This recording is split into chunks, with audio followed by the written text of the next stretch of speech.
ద్రౌపదిని ఎప్పుడూ కృష్ణుడు రక్షిస్తూ ఉంటాడు. దీని వెనకాతల ఒక కథ ఉంది. ముద్గల ఋషి వినే ఉంటారు కదా. ఆయన కూతురు అహల్య, గౌతమ మహాముని భార్య. ఈమె విష్ణు భక్తురాలు. ఆమెకి ఎప్పుడు ఏంటంటే విష్ణుమూర్తికి భార్య అవ్వాలని ఉండేది. అప్పుడు నళాయని చెప్తుంది, ఆమె పేరు నళాయని, నాకు విష్ణుమూర్తి అంటే ప్రేమ అని. ఆయన అంటాడు, నాకు కూడా విష్ణుమూర్తి అంటే చాలా ఇష్టం అని. కానీ ఆమె అంటుంది, కాదు కాదు, నాకు విష్ణుమూర్తి నా భర్తలా కావాలి అని అడుగుతుంది. అడిగితే లక్ష్మీదేవి ఒప్పుకోదు. ఎలా అంటాడు. అంటే ఆ వైఫ్ అండ్ హస్బెండ్ మధ్య కాన్వర్సేషన్ చూడండి, ఎంత ఫ్రీడమ్. కానీ ఆమె మాత్రం విష్ణుమూర్తి కోసం కల కంటూనే ఉంటుంది.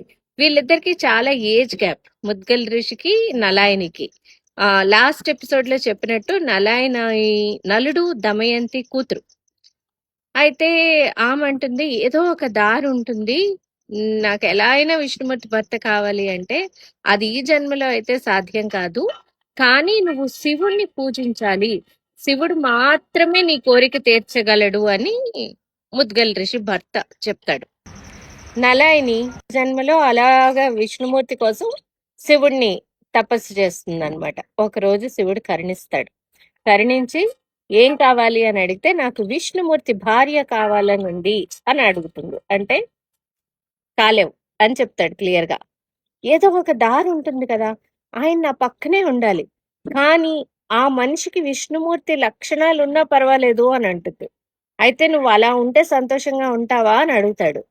విష్ణుమూర్తి నీ పక్కనే ఉంటాడు తర్వాత తీసుకునే అవతారంలో అని చెప్తాడు.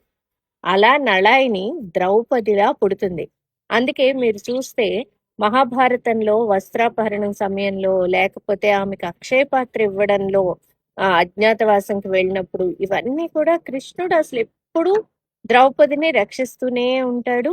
ఎప్పుడు ఆమె చుట్టూనే కాపాడుతూ ఉంటాడు. అలా ఆమె కోరిక తీరుతుందన్నమాట. విష్ణుమూర్తి కృష్ణుడి రూపంలో ద్రౌపదిని ఎందుకు రక్షిస్తాడు అంటే, దానికి పూర్వజన్మలో ఆమె ఆయన కోసం అంత తప్పించింది.